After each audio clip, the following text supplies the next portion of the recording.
मैं हूं फरमान अब्बासी।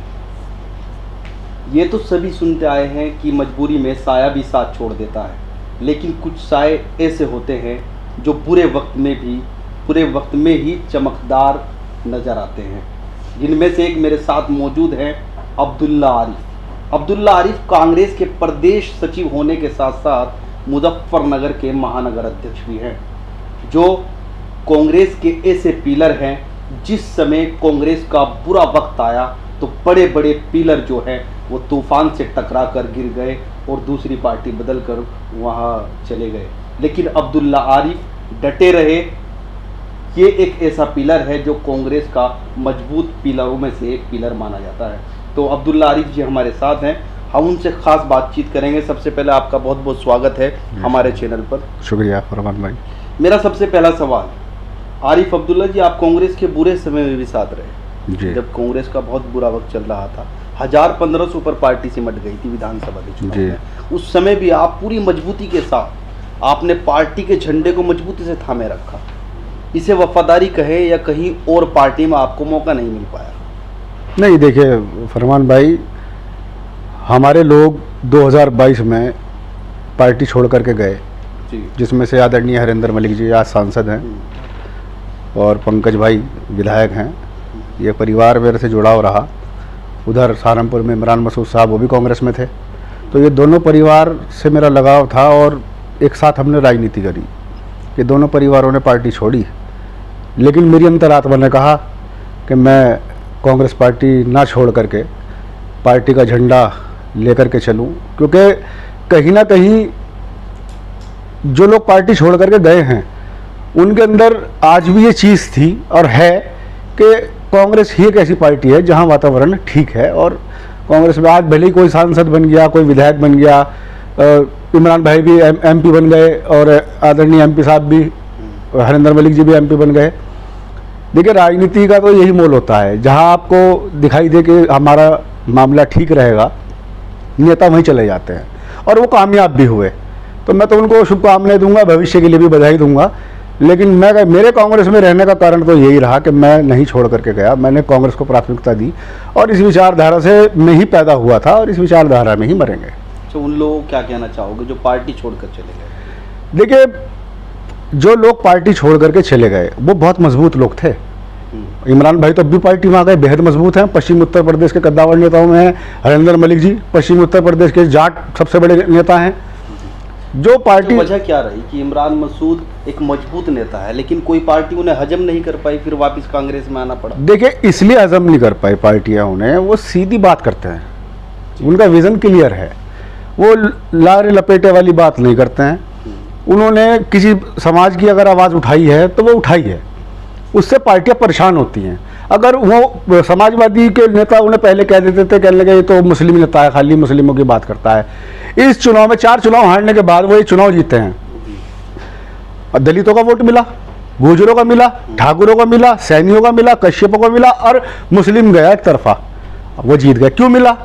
क्योंकि इन सभी लोगों की समस्याओं का समाधान उनके निवास स्थान पर होता था। इस तरीके से सहारनपुर में इमरान मसूद एक मजबूत नेता माने जाते हैं, आपने कहा है जी, और सभी मानते भी हैं जी। लेकिन जनपद मुजफ्फरनगर में कुछ लोग जो आपकी पार्टी में आते हैं और चुनाव लड़ते हैं फिर दिखाई नहीं देते हैं 5 सालों तक, ऐसा क्यों है? आखिर वजह क्या है कि वो चुनाव लड़ने के लिए तो आते हैं, जनता के बीच रहते हैं, लेकिन उसके बाद नजर नहीं आते हैं? कई चेहरे हैं, मैं नाम नहीं लूँगा, सभी जानते हैं। नहीं, देखिए, ये तो परिस्थितियाँ होती हैं जी। अब आपने चुनाव लड़, बहुत से नेता ऐसे हैं, बहुत बड़े बड़े नेता भी ऐसे हैं जो पार्टियां बदलते हैं, हर मौसम में पार्टियां बदल लेते हैं, लेकिन एक जगह टिकना, वो कहावत है कि पड़ा पत्थर एक जगह भारी होता है, वो उस कहावत से मुखातिब नहीं है। मैं उनके बारे में क्या टिप्पणी करूं? आपका राजनीतिक बैकग्राउंड क्या है? देखिए, मैं तो बहुत साधारण परिवार से हूँ, मेरा तो कोई राजनीतिक बैकग्राउंड नहीं है। जो भी संघर्ष किया मैंने खुद ही किया और कर भी रहा हूँ, और जो पार्टी ने मुझे सम्मान दिया उसका तो मैं सदा आभारी हूँ। और पार्टी में लगातार मैं काम कर ही रहा हूँ, लोगों की जन समस्या और लोगों के बीच में रहता हूँ। बस बात यह है कि लोगों से अगर कनेक्शन खत्म हो जाएगा तो फिर लीडरशिप का कोई फ़ायदा नहीं रहता। अगर आप लोगों के बीच में रहेंगे, उनकी समस्याओं को सुनेंगे, उनकी लड़ाई लड़ेंगे, उनकी बात रखेंगे, जब भी तो कोई आपको पूछेगा आप जिंदा रहोगे राजनीति में। विधानसभा चुनाव से पहले कई नेता पार्टी छोड़कर चले गए जी, लेकिन आप पार्टी में डटे रहे और जी, अच्छे पद पर आपने काम किया जी। लेकिन आप चुनाव नहीं लड़ पाए, वो आखिर वजह क्या रही आप चुनाव नहीं लड़ पाए? देखिए चुनाव लड़ने की मेरी इच्छा भी नहीं थी। 2022 में मुझसे पूछा गया कि आप कहाँ से चुनाव लड़ना चाहते हैं, नहीं लड़ना चाहते हैं। हमने शहर विधानसभा पे लड़ने का मन बनाया था। उसके बाद हमारे आदरणीय जिला अध्यक्ष सुबोध शर्मा जी को टिकट दे दिया पार्टी ने, हमने उन्हें चुनाव लड़ाया। बाकी मुझे शहर अध्यक्ष की जिम्मेदारी दे दी गई थी 2022 में, इन्हीं चुनाव के दरमियान, तो मैंने बखूबी अपना काम किया। उसके बाद फिर नगर पालिका के इलेक्शन आ गए, उसमें मैंने घर घर जा कर के, मतलब जो हमारे आवेदन करता थे जिनको सिंबल चाहिए था, मैं उनके घर गया। सिंबल उनका एप्लीकेशन फॉर्म लेने के बाद मैं उनके घर गया, मैंने उनसे कहा कि तुम मीटिंग कर लो। उन्होंने कहा, कुछ लोगों के दिमाग में था कि भाई मीटिंग करेंगे, पता नहीं सिंबल होगा नहीं होगा, लेकिन जिसने दमदार मीटिंग करी थी, आज उनसे पूछे जा करके वो चुनाव लड़े थे कांग्रेस के सिंबल पर, उन्हें सिंबल देने का काम किया था। और मैं तो बता तो रहा हूँ मैं आपको कि इस नगर पालिका चुनाव में मैंने कोई वार्ड नहीं छोड़ा जिसमें मैंने मीटिंग ना की हो, मैंने मीटिंग की। तो मीरापुर विधानसभा में आपका नाम सुर्खियों में है जी, तो अगर कांग्रेस गठबंधन में कांग्रेस पे सीट आती है तो क्या आप चुनाव लड़ेंगे? जी देखिए ऐसा है, मेरा परिवार 1960 से जी। मीरापुर के लोगों की खिदमत कर रहा है, और मेरे जो वालिद साहब हैं अल्हम्दुलिल्लाह वो किसी परिचय का मोहताज नहीं है उस इलाके में, एज ए एडवोकेट भी और सामाजिक तौर पर भी। मेरे परिवार ने, मेरे पिता ने 96 में टिकट मांगा था। उन्होंने इच्छा जताई थी कि मैं मोरना, उस समय मोरना विधानसभा होती थी, कि मैं मोरना विधानसभा से चुनाव लड़ेंगे, लेकिन कुछ कारण ऐसे रहे कि संजय चौहान जी का टिकट हो गया था। संजय चौहान जी को सभी ने मिलकर के चुनाव लड़ाया। संजय चौहान उस समय 96 में MLA हो गए थे। तो उसके बाद पिताजी हमारे ट्रांसपोर्ट के वकील हैं, वो अपना ट्रांसपोर्ट में मोटर व्हीकल एक्ट में अपना काम करते आए, और उसके बाद अब उनका स्वास्थ्य ठीक नहीं है, लेकिन उन्होंने अपने लंबे सफ़र में मीरापुर के लोगों की, खतौली के, जानसठ के लोगों की, मतलब जिस बेल्ट में हमारी बसें चलती हैं वहाँ का हर गांव का प्रधान हमारे कनेक्शन में है, और हर आदमी हमसे मुखातिब है। तो हमने सोचा कि भाई अब क्यों ना चुनाव जब राजनीति में है तो चुनाव लड़ करके खिदमत करें। 30 सालों से कांग्रेस सत्ता से बाहर है यूपी के अंदर, जी। वजह क्या है? देखिए हर पार्टी का संगठन मजबूत होना बहुत ज़रूरी है। सरकार उसी की बनती है जिसका संगठन मजबूत होता है। अब जब संगठन मजबूत नहीं होगा तो सरकारें नहीं आएंगी। क्षेत्रीय दलों ने कांग्रेस का वोट बैंक छीनने का काम किया। आज इतने क्षेत्रीय दल हो गए, उस समय क्षेत्रीय दल नहीं हुआ करते थे। पहले कांग्रेस का इलेक्शन हुआ करता था सीधा जनता दल से। इलेक्शन कांग्रेस का जो इलेक्शन था वो डायरेक्ट और एक दल से होता था। आज कांग्रेस खड़ी है और 10 दल मौजूद हैं मैदान में। तो हमारा जो वोट था, जो हमें वोट करते थे, वो जात बिरादरियों में बांटने का काम कर दिया क्षेत्रीय दलों ने। इसलिए आज कांग्रेस कमज़ोर है। और अगर कांग्रेस का संगठन भी काम करता है तो उसे दिशा निर्देश भी मिलते हैं। ऐसा नहीं है कि कांग्रेस को दिशा निर्देश नहीं मिलते कि आपको किस लेवल पे काम करना है, किन बिरादरियों के लिए, जो पिछड़ी हैं, जो वंचित हैं, जो शोषित हैं, कमेरे हैं, इन सब के लिए आपको किस तरीके से काम करना। पार्टी का एक प्लान तैयार हुआ था न्याय पंचायत का क्या था कि न्याय पंचायत में आपको न्याय पंचायत तैयार करनी थी जिसमें अध्यक्ष, उपाध्यक्ष, महासचिव, सचिव होते थे संगठन में। उनका काम ही यही था कि वो ग्राम पंचायतों में जाकर के काम करें, जो मूल मुद्दे हैं लोगों के वो लाएं और वो उठाएं। आज आदरणीय राहुल गांधी जी भारत जोड़ो यात्रा का परिणाम है ये उत्तर प्रदेश, और ये जो रिजल्ट आए हैं लोकसभा के। आदरणीय राहुल गांधी जी 3 साल पहले इस यात्रा को शुरू करने का काम किया था, और उस यात्रा का ही परिणाम है, और ये संगठन का ही काम है। संगठन ने अपने शीर्ष नेतृत्व को अवगत कराया कि समस्या ये है, जाति जनगणना होनी चाहिए। जाति जनगणना से सबके अधिकारों को सुरक्षित रखा जा सके, कोई वंचित ना रहे अपने अधिकारों से। अगर आज आदरणीय राहुल गांधी जी इस बात को उठा रहे हैं तो भाजपा वालों के लिए, अन्य दल वालों के लिए क्या परेशानी की बात है? इससे जनगणना से यही तो पता लगेगा भाई किसकी भागीदारी है, किसकी कितनी हिस्सेदारी है। अगर हिस्सेदारी सुनिश्चित होती है। भाजपा वाले कहते हैं कि वो अपनी सरकार में क्यों नहीं कर पाए जाति जनगणना। देखिए सरकार गए हुए 10 साल हो गए, आदरणीय मोदी जी को 10 साल मिले हैं, उन्होंने कोई ऐसा प्लान तैयार किया हो या किसी पे काम किया हो? उन्हें चाहते तो वोट हैं, उन्हें बैकवर्ड वोट भी चाहता है, उन्हें स्वर्ण वोट भी चाहता है, उन्हें सारे वोट चाहते हैं, लेकिन करा क्या है किसके लिए? आप मुझे खुद बताइए, कितने उत्तर प्रदेश के अंदर क्या लॉ एंड ऑर्डर की स्थिति है? बाबा कहते हैं बुलडोजर, बुलडोजर चल जाएगा 2 मिनट में।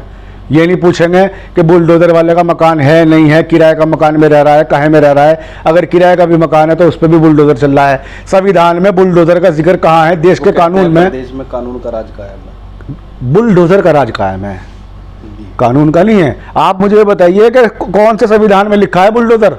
कौन से एक्ट में लिखा है, कौन से सेक्शन में लिखा है संविधान में या कानून में कि बुलडोजर से आप किसी को दंडित करने का काम करें? सिवाय द्वेष भावना से बुलडोजर चलाया जाता है और कुछ नहीं है इसके अलावा। बुलडोजर का इस्तेमाल करने वाले और बुलडोजर के इस्तेमाल को पर ताली बजाने वाले लोग गुनहगार हैं इसके, जो ताली बजाते हैं कि ये सही हुआ। आपके पास संविधान में बाबा भीमराव अम्बेडकर जी ने आपको सब चीज़ें दे रखी हैं, आपको संविधान दे रखा है। आप संविधान के अंतर्गत कानून के दायरे में सजा दीजिए ना, हर सजा का सेक्शन है, हर सजा का प्रावधान है। आप क्यों बुलडोजर एक्शन में आकर के क्या साबित करना चाहते हैं, क्या दिखाना चाहते हैं आप देश की जनता को? लोग त्रस्त हो चुके। अच्छा, लड़की हूँ लड़ सकती हूँ, ये नारा दिया गया विधानसभा के चुनाव में, लेकिन चल नहीं पाया। देखिए, लड़की हूँ लड़ सकती हूँ का नारा क्या, प्रियंका गांधी जी ने खूब मेहनत की प्रदेश के अंदर, ये आप भी जानते हैं। पुलिस से टकराव भी हुआ, पुलिस ने जाने नहीं दिया, हर पीड़ित के घर जाने का काम किया, हर कांग्रेस कार्यकर्ता की मृत्यु पर कॉन्डोलेंस लेटर पहुंचाने का काम किया, घर जाने का काम किया। ऐसा नहीं है कि उत्तर प्रदेश में प्रियंका गांधी जी ने काम नहीं किया, लेकिन परिस्थितियां जब विपरीत हो जाती हैं, जब पोलराइजेशन का टाइम आ जाता है, मैं आपसे फिर कह रहा हूं कि कांग्रेस पार्टी का जो वोट बैंक था वो क्षेत्रीय दलों में बट करके रह गया उत्तर प्रदेश में जी। यही कारण रहा कि हम इसमें फेल रहे। अब आहिस्ता आहिस्ता सभी ने देख लिया, समय बहुत हो चुका है, कांग्रेस के पास कांग्रेस का सारा वोट वापस आ रहा है। आहिस्ता आहिस्ता देखिए, जितनी भी जातियां के लोग कांग्रेस को वोट करते थे, आज वो सब कांग्रेस की बात कर रहे हैं। अल्पसंख्यक समुदाय बहुत बड़ा तबका कांग्रेस की बात कर रहा है। तो कांग्रेस की जब बात कर रहा है तो कुछ ना कुछ तो कांग्रेस ने किया होगा। पंकज मलिक कांग्रेस के वरिष्ठ नेता रहे हैं, अब चरथावल से विधायक हैं समाजवादी पार्टी से जी। वो पार्टी छोड़कर गए, आप उनके खास कहे जाते थे जी, लेकिन आप नहीं गए जी। देखिए, मैंने तो उन्हें शुभकामनाएं दी और उन्होंने मुझे एक बार भी ये नहीं कहा कि कांग्रेस छोड़ दो। सच्चाई तो ये है, उन्होंने मुझे एक बार ये नहीं कहा कि भाई मैं कांग्रेस छोड़ रहा हूँ और आप समाजवादी पार्टी में चलिए। एक बार भी उन्होंने मुझसे प्रेशर में कोई बात नहीं करी। उन्होंने मुझसे यही कहा कि भाई हम लोग जो हैं समाजवादी पार्टी में जा रहे हैं। मैंने कहा जी ठीक है, कोई बात हो तो बताइए। कहने लगे नहीं बस हम ये बता रहे हैं कि हम कांग्रेस समाजवादी पार्टी में जा रहे हैं। कभी मुझे ये नहीं कहा, कहने लगे अब्दुल्ला तुम्हें चलना पड़ेगा, या तुम हमारे साथ चलो या तुम हमारे साथ ही रहे हो। बस यही कहा, कहने लगे भाई तुम जहाँ हो डट के लगे रहो, अपना मेहनत करते रहो और अच्छा काम कर रहे हो। MP साहब ने भी मुझे शुभकामनाएं दी, हमेशा यही कहा, कहने लगे भाई कांग्रेस पार्टी में लगे रहो बेटे, ठीक है, अच्छा है, तुम एक्टिव हो और करते रहो। 2024 लोकसभा चुनाव जी, गठबंधन को जीत मिली है यूपी के अंदर, तो इसका श्रेय किसे दोगे आप, राहुल गांधी को या अखिलेश यादव? जी, गठबंधन को देंगे, पूरे गठबंधन के तमाम नेताओं को देंगे जी, जिन्होंने मेहनत की है। उनकी मेहनत क्यों ज़ाया रखें हम शीर्ष नेतृत्व का तो करेंगे ही। देखिए, आदरणीय राहुल गांधी, मैंने आपसे क्या कहा कि 3 साल से सड़क पर थे, कोई नेता सड़क पे नहीं था। आप मानते हैं इस बात को? आप तो देख ही रहे हैं जी, जी, जी। राहुल गांधी ने कश्मीर से कन्याकुमारी, कन्याकुमारी से कश्मीर, और उसके बाद लगातार चल रही है यात्रा उनकी, अभी समाप्त हुई है 2024 के इलेक्शन से पहले। तो इसका असर ही तो है, यही कारण है कि बदलाव हुआ, इसी का असर है। जो नेता सड़क पे होगा उसे तो जनता प्यार करेगी। अब्दुल्ला आरिफ का आगे क्या रुख होगा, क्या चुनाव लड़ेंगे लोकसभा या विधानसभा? देखिए, राजनीति में है तो चुनाव तो लड़ेंगे ही। अब राजनीति कर रहे हैं, राजनीति करता क्यों है इंसान?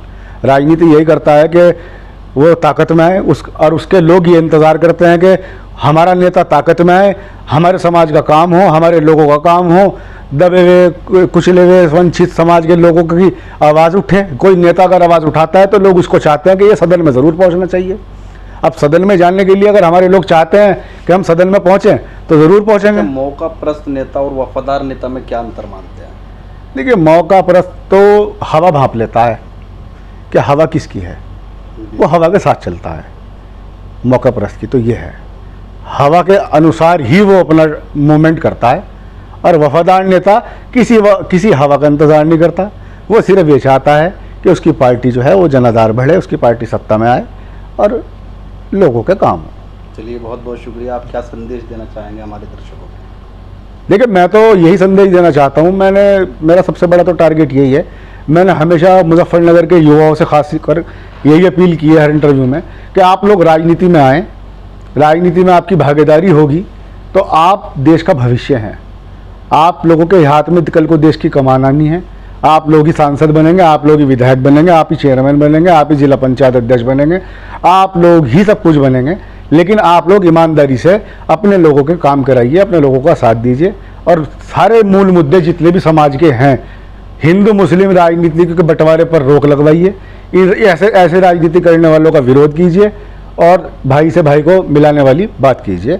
आपका भविष्य बेहद उज्जवल रहेगा। शुक्रिया बहुत बहुत। ये थे हमारे साथ अब्दुल्ला आरिफ, कांग्रेस के वरिष्ठ नेता हैं, प्रदेश सचिव हैं और महानगर अध्यक्ष हैं। ऐसी ही शख्सियत से रूबरू होने के लिए जुड़े रहिए हमारे साथ। धन्यवाद।